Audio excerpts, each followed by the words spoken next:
news, sports, entertainment, top 100 music on your Remedy Radio dial. Solutions 93.9. Do not touch that dial.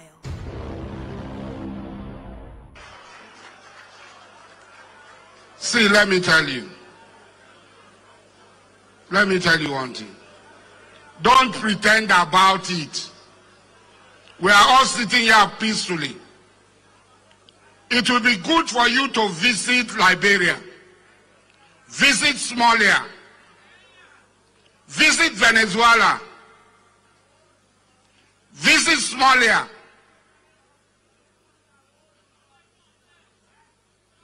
and ask those people. I was in Libya, I was a friend of Gaddafi, I lived in Libya. Libya was paradise. Today, Libya is hellfire. 90% of those who led this anarchy against Gaddafi, they are all dead. Let nobody deceive you that there will be peaceful protest. It's not a peaceful protest. It's a call to anarchy. Have you read the 10-point demand? A change of government. It's a change of government, a change of constitution, a change of this. Is that demand for good governance? That is a coup. And we have to resist. And we must resist them. We must not allow them to bring their anarchy here.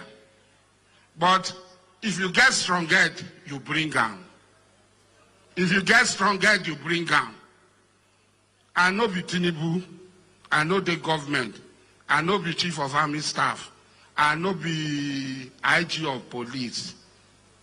If you do anyhow, you go see anyhow. Don't bring your protest here. This protest does not concern us. And anywhere where you are doing your protest, I did that you are doing your protest. I know that you are a threat to me. I will be a threat to you. That is it. I'm not going to romance my words. I'm not going to do CCCC with you. I am not a CC. My name is Mujahid Okbasare, and I'm going to live up to my name. And I will stand firm. I'm not doing it because I'm a Bola Tinubu is going to give me anything. No, I'm doing it because I believe that if I don't do it, my life will be in danger. The life of my children will be in danger. The life of my compatriots, all of you who are here, will be in danger. It is wrong for us to be part or even conceive these protests. Those who have lost the election should prepare for 2027. Thank you. Any young protester in Nigeria today learn from you because you were the father of protest in Nigeria. Do something about it. Give them the freedom. You taught us, you funded us to stand up and fight. So they are your children and your grandchildren. Give them the pardon. Thank you and God bless. Okay, two great voices there. One from Senator Shehu Sani and the first one from Asari Dokubo. With those voices, I welcome you to From the Dailies on Solutions, the 93.9 FM. Let me start by saying Happy New Month. Today is the first day in the month of August 2024. My name is Ade Damola Lafenwa. Of course, this is the program where we get to take you through some major stories in some of today's national dailies. As usual, I've got 4 newspapers with me. I've got the Nigerian Tribune, I've got the Punch newspaper, I've got the Nation newspaper, and of course the Nigerian Tribune and Vanguard too.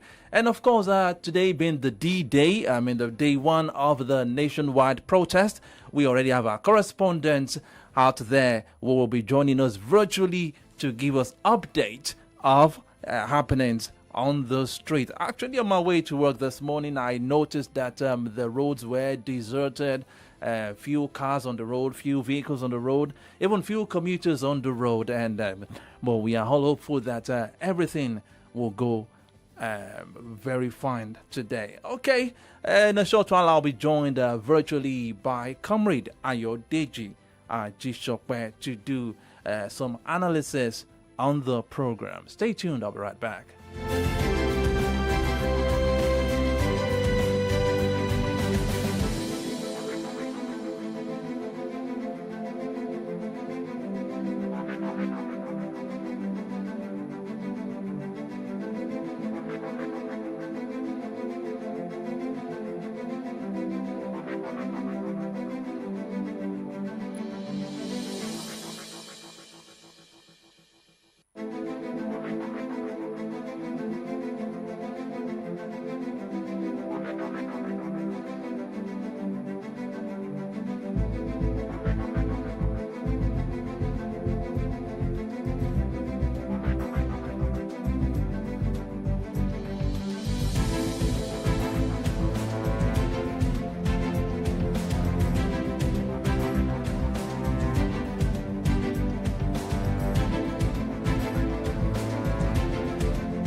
All right, joining me virtually already, I have a Comrade Ayodeji Ajishope. A beautiful morning to you, Comrade Ayodeji Ajishope. A beautiful 1st of August to you and then my comrade brother. Let me start by saying Happy New Month. Yes, Happy New Month. That's the way we are. Okay, today being the first day of new month and also day one of the nationwide protest. What are your expectations before we go into the stories proper? But before then, before I have one of our correspondents joining us virtually, that is Priscilla Oloyoton, to give us an update of where she is at the moment. A beautiful morning. Very important. All right, Priscilla, good morning. Hello, can you hear me? Yeah, I can hear you loud and clear. Good morning, Priscilla. Okay, good morning and happy new month. I wish you the same, my sister. So yeah, today is 1st of August.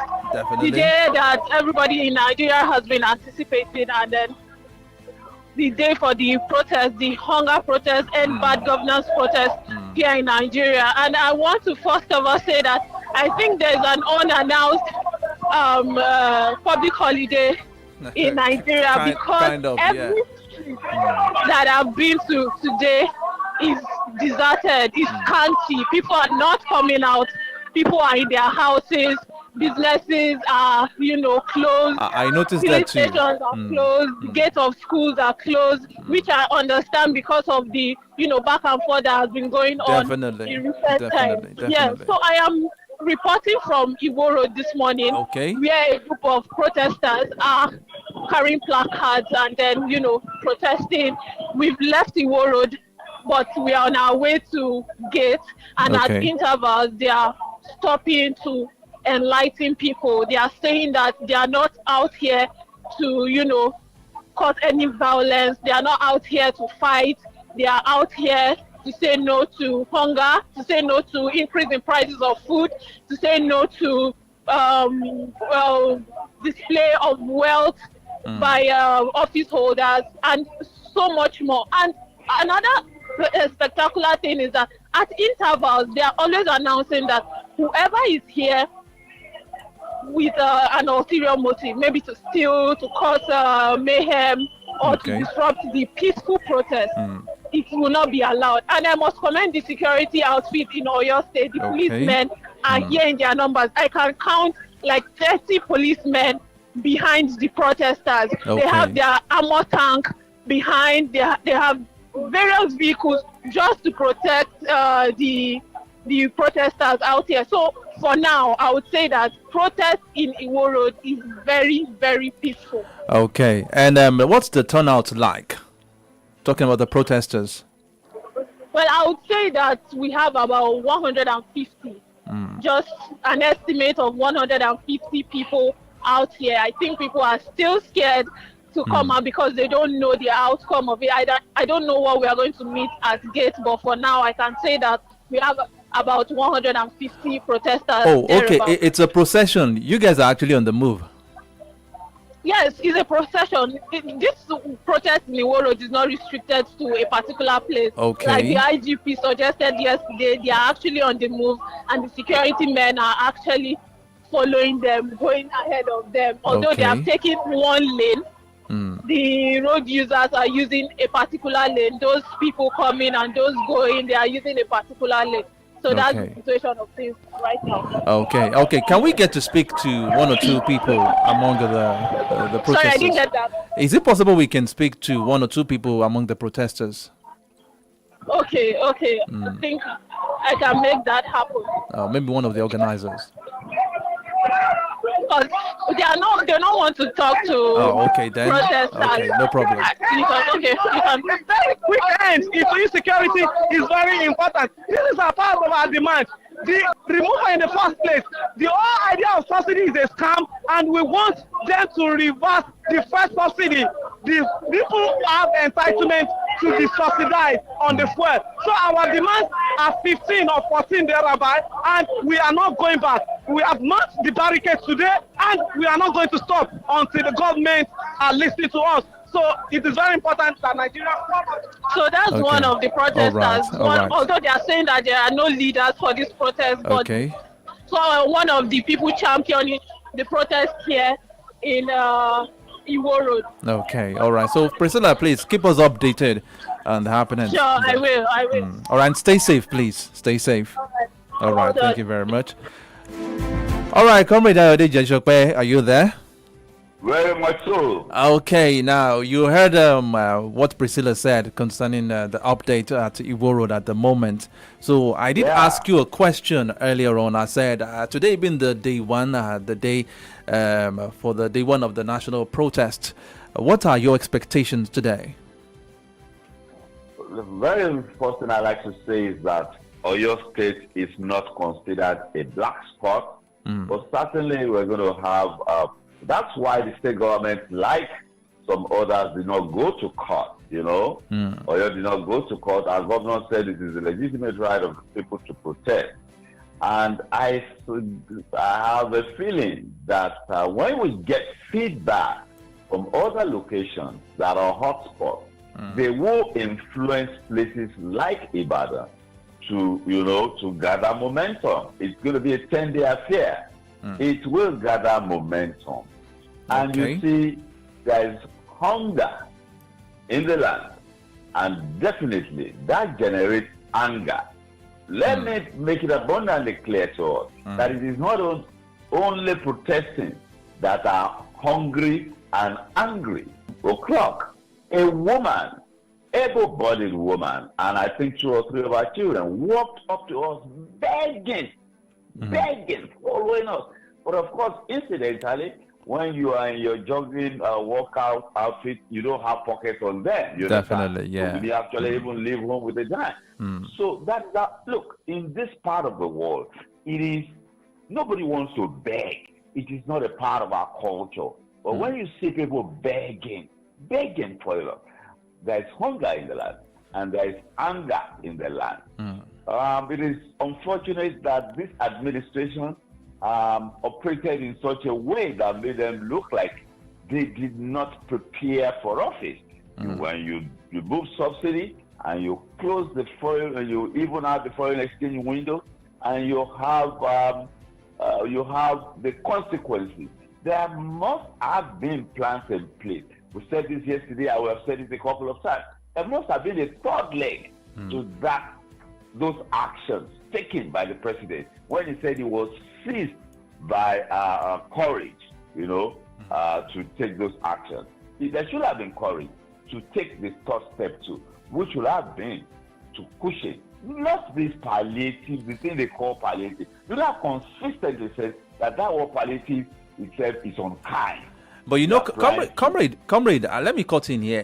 On the front page of the Nation newspaper, why protest is unnecessary. I mean, George Akume, the SGF, Edun, that is economic minister in charge of economy. We have Bagudu and Alake all saying that this protest is unnecessary, that the government is already addressing the cogent issues being, the demands of the organizers of the peace protest. So do we say that it's true? Their statement now, is this protest really unnecessary as put by Akume, Edo, Bagudu and Alake? My dear former brother, I can tell you that yes, it is unnecessary. It is unnecessary from their own perspective, where they are located in the Nigerian society. What do you mean? What do you mean by that? What do you mean by that? Are they not Nigerians like us? They are Nigerians, but there are two divides: the haves and the haves not. They do not belong to the group of have not. They belong to the group of haves. Look, there are privileges attached to office in Nigeria that people don't get elsewhere. If you are a government official in the presidency, you ride an official vehicle, you do not buy fuel. You go and collect. Your driver goes to collect fuel, or if you are not issued a driver, you go to collect fuel from the fuel dump in the villa. So when you are not buying fuel, you want to go to Lagos, you want to drive. You want to go to Ibadan, you want to drive. You want to go to Kaduna, you want to drive. You do not buy fuel. How are they going to be on the same page with Nigerians? In some of the ministers, they have allowances for domestic staff. They have allowances. Like Asari Dokubo, I'm sure, I don't know whether you listened to his statement there. He said this protest is nothing but anarchy. It's more like a coup when you are demanding for end of a government. That Asari Dokubo, we know is antecedent. Asari Dokubo came from the ranks of those who are fighting for resource control. And we know how they were managed by the Yaradua government, and we know how they were managed by subsequent government. Some of them got security contracts. Even the Yoruba end of it, what do you call the they got security contracts for securing pipelines. As a security agent, it is to make them less risky and it is a pacification policy contract for maintaining our pipelines. What are the stuff going through those pipelines? So when Asari Dokubo, look, let me tell you, if you were in the same location, you and I didn't even say you and I and all of us, if we were in the same location. What location? What location? What location? The location of Asari Dokubo, a beneficiary, a huge beneficiary of government pacification. I will be singing the same song. There is one Yoruba song that says, "Bambu are you?" They have become immune and inured from the reality. There is one that we are not hearing from again. The one that built University Topolo. Even the boys. And those monies were not getting to the boys fully. You understand? I mean, if you and I were in the same location as they are, we'll be singing the same song. Now, looking at those. Okay, yeah. Go ahead. Okay, now looking at this protest, still talking about this protest too. I mean, we have this on the Nigerian Tribune newspaper this morning saying that police deactivate explosive device in Lagos as to nationwide protest. Now, is that not telling a lot about what this protest might end up into? Well, I won't be surprised. Even within those who are organizing the protest, legitimately, genuinely, you understand? There are those who are genuine about their intention. You get what I mean? Genuine about their intention. And there is hunger in the land. And then this is the platform for people to legitimately channel their grievances in protest. You understand? But there will be fifth columnists who have their own agenda. There is always the main agenda and subset of agenda to be carried out. This is one of them. I listened to I monitored a radio program this morning in Ibadan, and a respected one at that, and I heard the guest derided and the fine by the police of an IED deriding it as even in Lagos, deriding it as action of to hoodwink the public into believing that there was a security threat. Let me tell you, I do not know how Lagos. I don't know. They have a large number of police that they're going to be deploying other security agencies, especially the protection of infrastructure, which falls under the purview of the NSCD. All is well. Okay, let's digress a bit from protest stories now. We seem to be having responses from the 70,000 naira minimum wage being signed into law by the president. Gombe state government has come out to say that it can't afford 70,000 naira minimum wage. Well, Comrade, before you respond to that, we have another correspondent, Benga Ajayi, joining us virtually to give us an update. All right, Oluwagbemiga Ajayi, good morning. Good morning. I am Alafenwa. Okay, where are you at the moment? I'm at Mokola presently, in Ibadan. Okay. And as we know, Mokola is one of the most popular area in Ibadan, and where we believe any protest that is coming up in Ibadan, they have a kind of point, a meeting point around that place. So we are here to observe how things is going at Mokola presently. So presently at Mokola, actually we have no protesters around presently. Okay. There is no gathering of any protesters. People are even moving, going on their own. Oh, really? On their own daily activities. Not even having, not making sales, but they are just, people are going, moving up and down. But we have security personnel.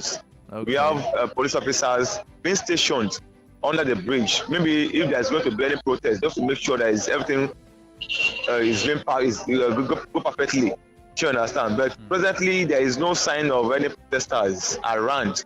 And there is no movement of vehicles like either acres. We have only Okada riders and okay. I wanted to ask you because I noticed this morning, and Priscilla also confirmed from Iworo that the roads seem to be deserted this morning.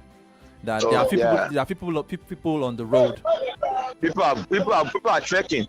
Okay. People are trekking. But we have Okada riders and we have Kakena Pep around, but no Micra or even private vehicles are not even on the street. Okay, those Okada plying those routes now. What is the transport fare like? Because we have few people on the road, okay. So the price is a bit kind of down in some areas. Okay. But where some use the opportunity of if you want to go to where you're going, you have to board the vehicle, so you have to board your car. So some are inflating the price, while some have no choice and just come down to the normal price that you are trying to negotiate with them. All right. Everywhere is peaceful around here, even from Okeado down to Mokola, everywhere is peaceful and shops are locked. But no gathering of protesters. No gathering of protesters. Okay. No gathering of protesters. No gathering. All right, keep me updated. You? Yes. Okay. It is good that Ajayi mentioned the issue of transport and transporters. They are a key element in the success of failure of any protest or stay-at-home order. And I have noticed over many, many, many years, since the days of June 12, that they can make or mar protest. But why do they behave like that? They cannot stay home continuously for 72 hours. Have you noticed that? They cannot. But so when they are available on the road to pick passengers, then people will go to work. Then people will go to their businesses. That is why there has been a resort, sort of, by maybe NLC and all other, to possibly, get them off the road. Why? Most of them are on hire purchase. Most of them are work and eat operators. You understand? They must come out every day to eat and feed their family. Even if the thing is hot in the morning, by evening time, they'll still come out. They have to come out. That is it. They have to come out. So that is a key element. And they say there's no gathering in Mokola. You will see that certainly tertiary institutions, you understand, are likely. I do not know how much penetration that, look, this government has penetrated. Penetrated. And I got assurances yesterday from someone who should know and does know that resources, massive resources have been deployed to penetrate, to infiltrate, and neutralize some of these protests. Okay, were you surprised when Benga said that no gathering or protesters at Mokola at the moment? Were you surprised? I am surprised. I am surprised because Mokola is a key and strategic location in Ibadan. Had always been. It's a transport hub. It's a business hub. It's a melting pot. That is where everything, virtually everything, spurs out from. From there you go to Gate. From there you go to Kedo. From there you go to Onirete. From there you go to Ojo. It's a so central a hub. Believe me, I'm surprised. But let's wait and see. I'm getting feelers from Port Harcourt now, Rivers State, that protesters are already on the streets as early as 8 a.m. Today, and they're already doing their thing over there. Okay. We'll expect that from Port Harcourt. That's another. We mentioned Lagos, Port Harcourt, and Abuja. And I think we're going to be, I do not know what's going to be happening in places like Kaduna and Kano. Let's wait and see. All right, now back to the Gombe state governor coming out to say that he can't afford 70,000 naira minimum wage. Is that not a problem? Is that not a brewing problem again?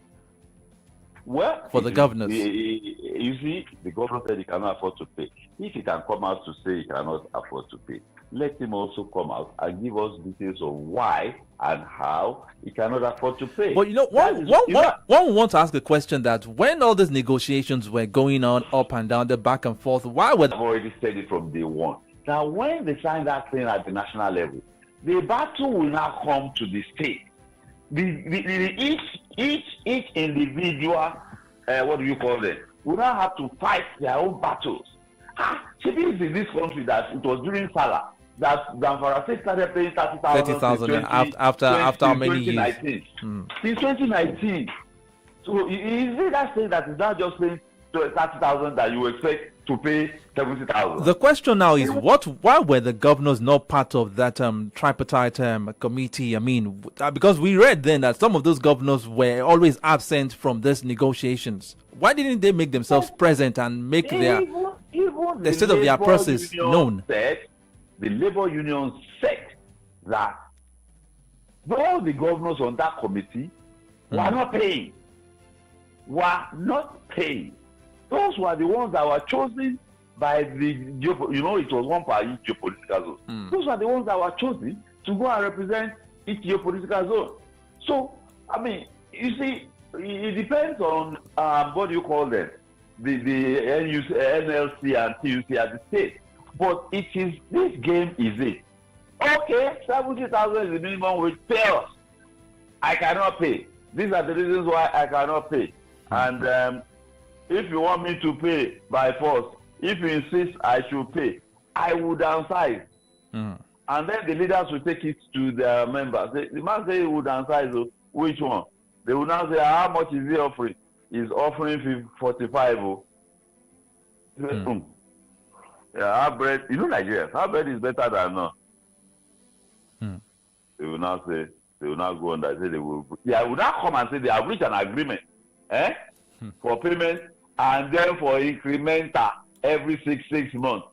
So as soon as the revenue of the state increased, that was the agreement. Which may never see the light. Which may never see the light of the day. That was the same agreement of your state government. Oyo State Labour signed with Governor Seyi Makinde when he came into office. In fact, that was in his broadcast speech when he came into office. His inaugural speech. So, and that will be the end of the matter. And they will continue to suffer in silence. You see, the fact that the money from local government has been pulled out of the resources of the state. a former local government chairman told me, was unable to verify that as we speak today, Ibadan North, one of the 3 biggest, and nothing less than even more than 400 million naira per month, which I guess will mean that no local government takes less than 250, 300. You can now do the math. That cannot be less than, since Bola Ahmed Tinubu came in, that cannot be less than 10 cool billion naira. So when you now wake up one day and then 10 billion is taken out, how are you going to? I understand. Okay, so probably we should expect more states coming out to say that they can't afford the 70,000 naira minimum wage. They won't even come out to say. They don't need to come out to say it. They will just refuse to pay. They just refuse to pay. Okay, away from that. Governor said they will pay. Our own governor said they will pay. Okay, away from that now. And any governor that pays, like Oyo, and some other states, apart from Ogun, Ogun was paying just 10,000 naira for, what do they call it, palliative. And our own governor here, because when somebody does well, you must say it. When you can also point out, the inadequacies. So when it does well too, you must say it. Ogun is paying 10,000. And you can imagine how much revenue Ogun is generating, especially from the industrial area, yeah. That Ogun is generating. There's a large concentration of industries in that part. In Ogun State. You understand? How many industries are in this place? I mean, full-blown industry.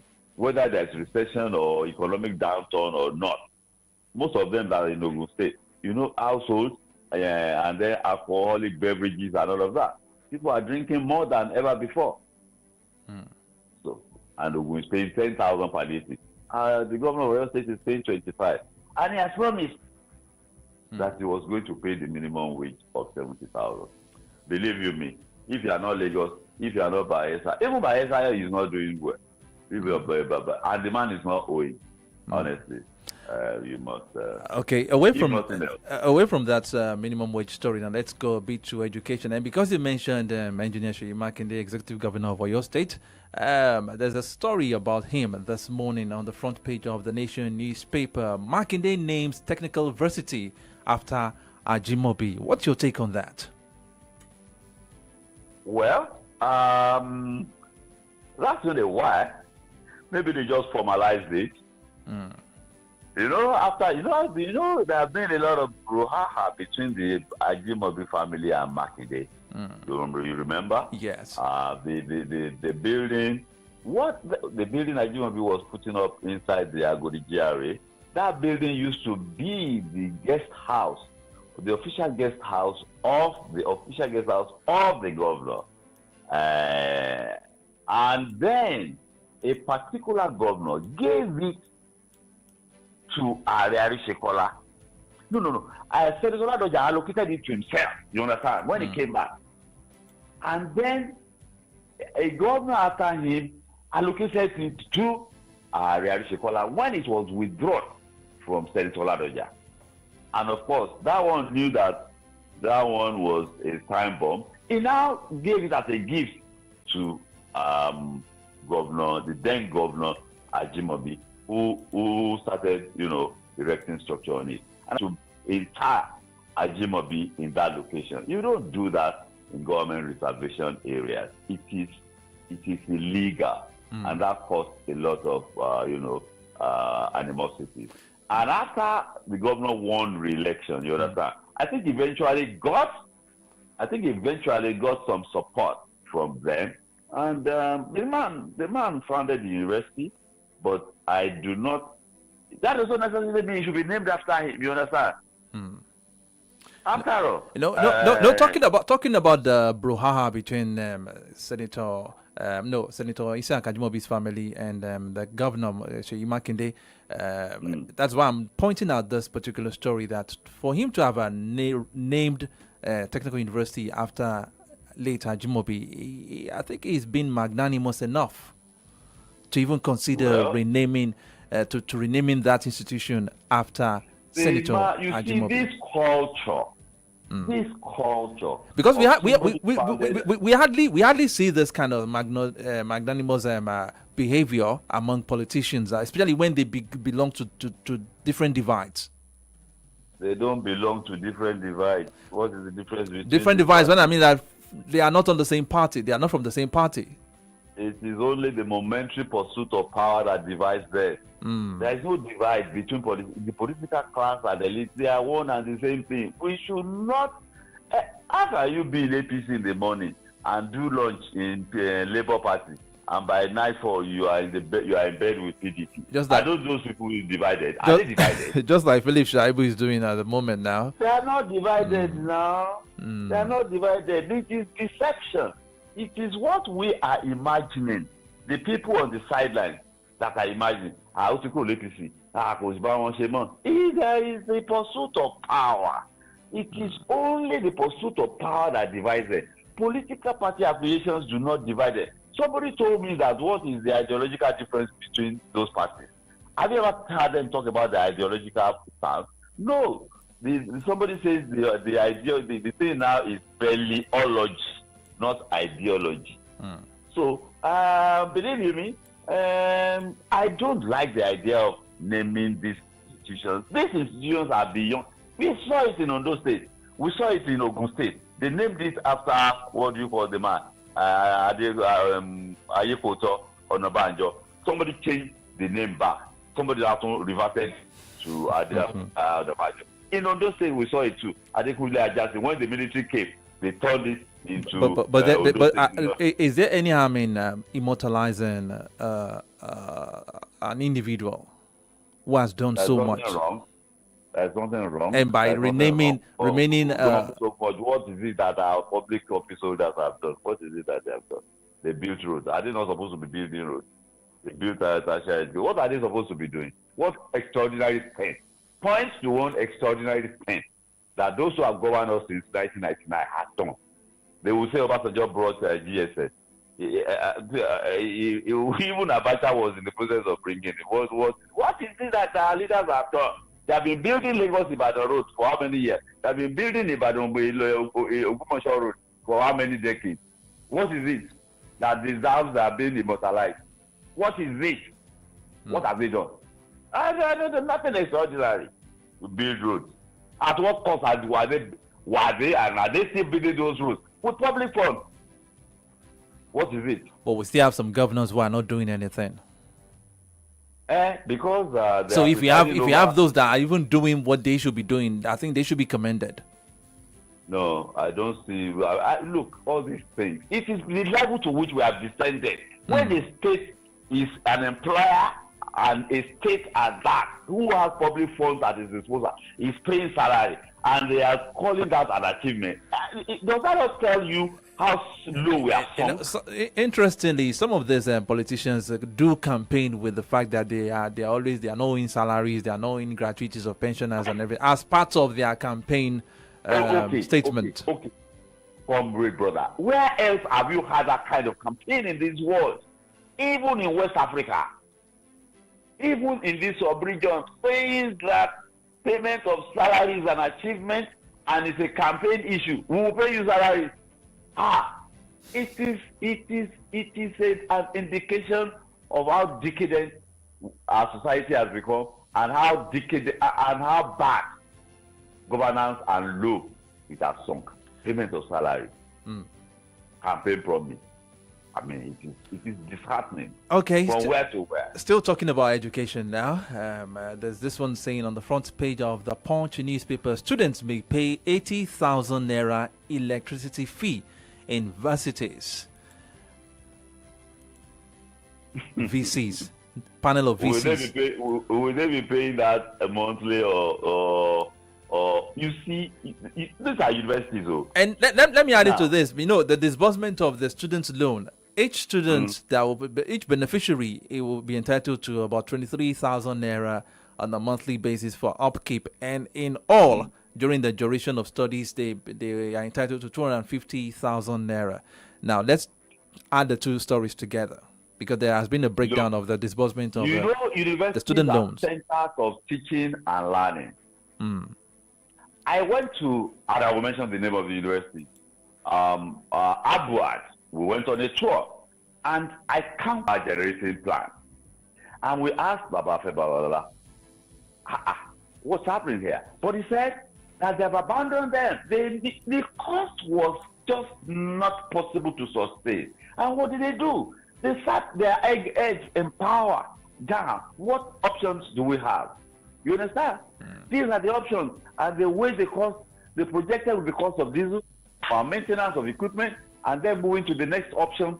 The initial, of course, it will be capital intensive initially, but over a period of time, 5-7 years, they will break even and possibly supply the adjoining communities with power and make money. Our universities are centers of learning and research. Think they see this? Look, it is. I've had calls because I worked in the university tertiary education for many years. I've always had calls to ask, what is happening to research output?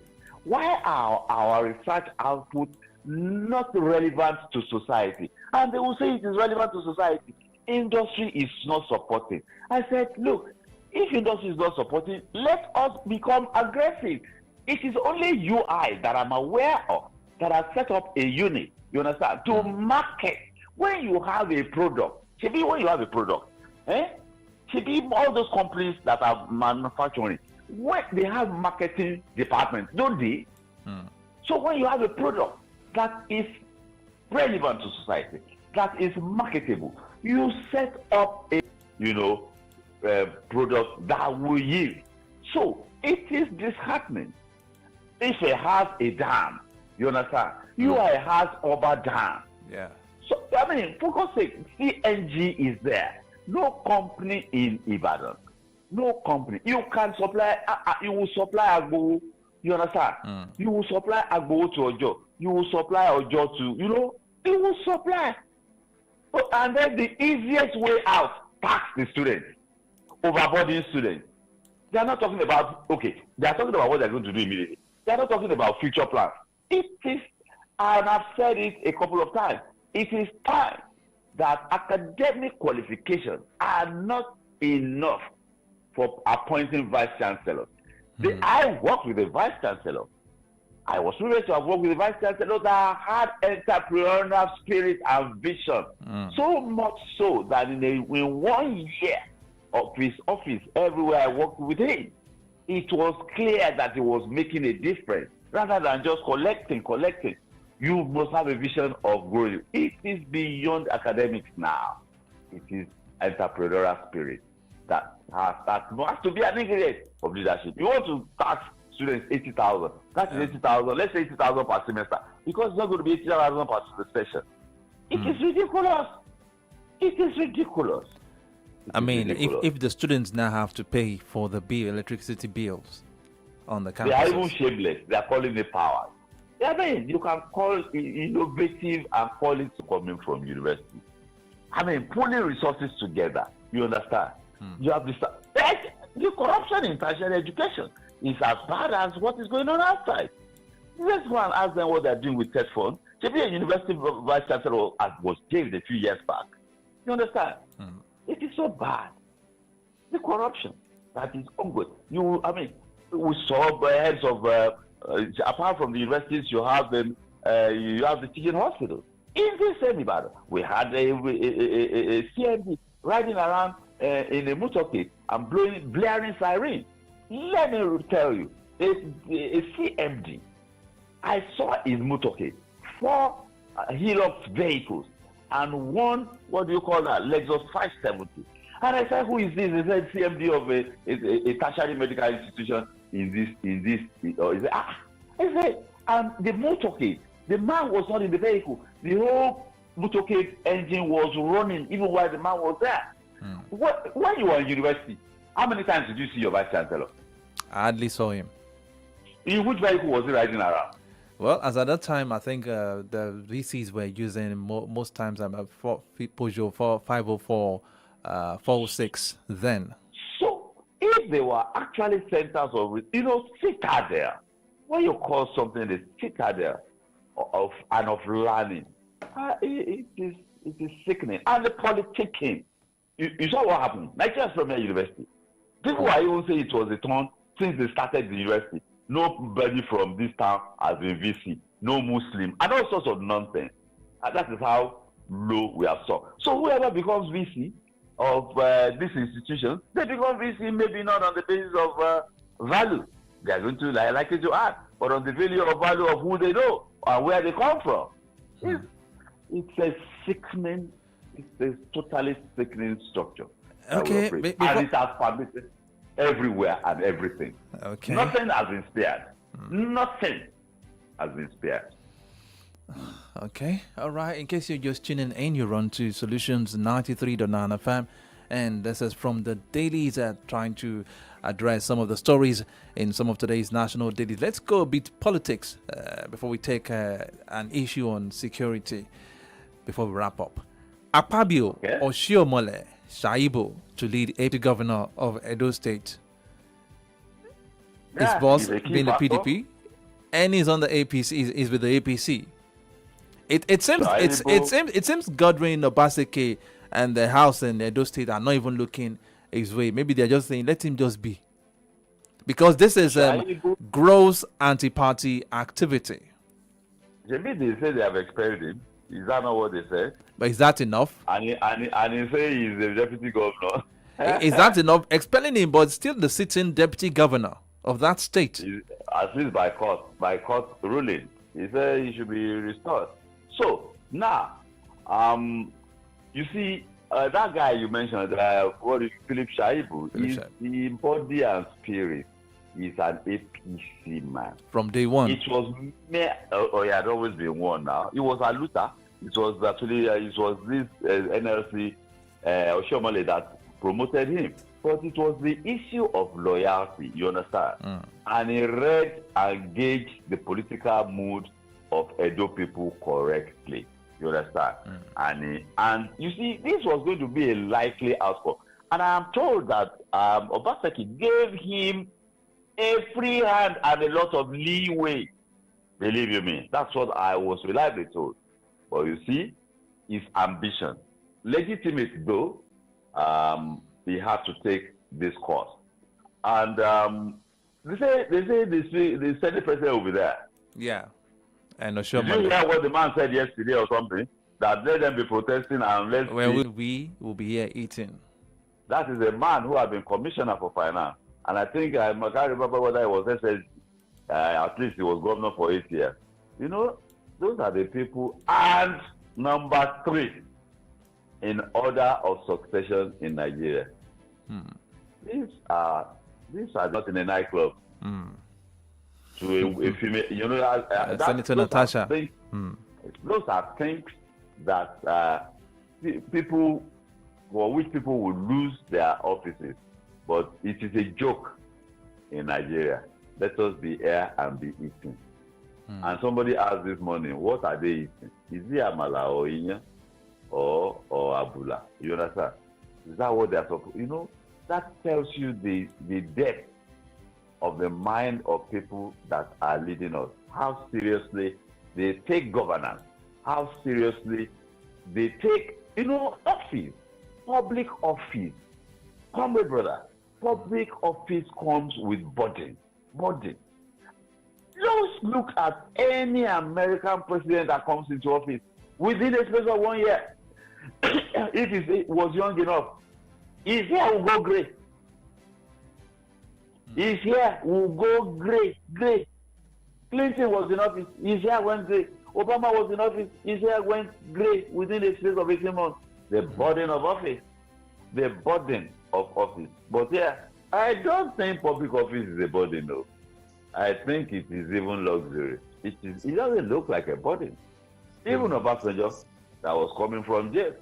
By the time he was 18 months in office, the back of his neck was twice as thick as it was before he came into office. You understand? So I don't think public office is a burden here. They just roll. Day by day. What's up for today? Let's roll. There's no serious thinking. at governance, at the plight of the people, the plight of the Nigerian masses, 200 million plus. They say there's multidimensional hunger. They say 130 million plus. And of course, we have additions since this man came into office. And nobody is worried. And of course, it has gotten compounded. They are distributing palliatives. And those palliatives that they are distributing, we have been told, is also adding to the inflationary trend. Because those rice you see them distributing was bought from the same market you and I are to buy from. They mop up. Because they were giving contracts, they will go and mop it up. And the seller will sell to them because they will buy at a higher rate. Thus denying you and I access to what is not even ordinarily available. Government is driving up inflation. Rather than putting hands in the of the people, they are putting rice. They are putting Congo of rice. They are putting Congo of beans. So governance doesn't seem to be a serious issue here. I don't think those who purport to lead us. And you see, the people too, I blame the people. Because we are this kind of protest that has been commenced. It should be to sensitize the people. People don't even think they have rights. They think governments that you and I, that we put in place, that they are almighty. They can take or give life to us. I don't get it at all. We are not well informed. All right. We are an ignorant people. Oh, I hope we'll get there someday. We'll get there someday. Well, and as we wrap up, in like 2 minutes now, let's address this insecurity issue. Boko Haram suicide attack kills 19, injures dozens in Borno village. Just when we thought this was coming to an end, another suicide bombing, killing 19. Well, we knew or projected that when that one occurred, certainly that was the beginning of the resurgence of suicide, of suicide bombing. We know. I didn't know we were going to have this much time this morning, but tomorrow, by God's grace, configuration of things. Okay. And I know, if nothing else, that intelligence is what underpins security. How much of intelligence do we have? And how much of collaboration, what they call interagency collaboration, do we have? Globally, we have interagency rivalry, but how much of it do we have in Nigeria in terms of collaboration? And how much intelligence do we have? Not to talk of how much credible and then the one they call actionable intelligence do we have? And how do we act on them? You recall that the breaking into the Kuje prisons, we heard reports. Did they get intelligence that there was going to be an attack? Yeah, definitely. And nothing was done. Oh, so that tells you. That tells you something. That tells you and I something. All right, Comrade Ayodeji Ajishokpe, thank you very much for being a part of the program this morning. And for those hoping to join the protest, be civil and shun violence. Once again, thank you very much, Comrade Ayodeji Ajishokpe. My pleasure, always, comrade brother. All right. All right, it's been a wonderful time with Comrade Ayodeji Ajishokpe running the analysis and getting his own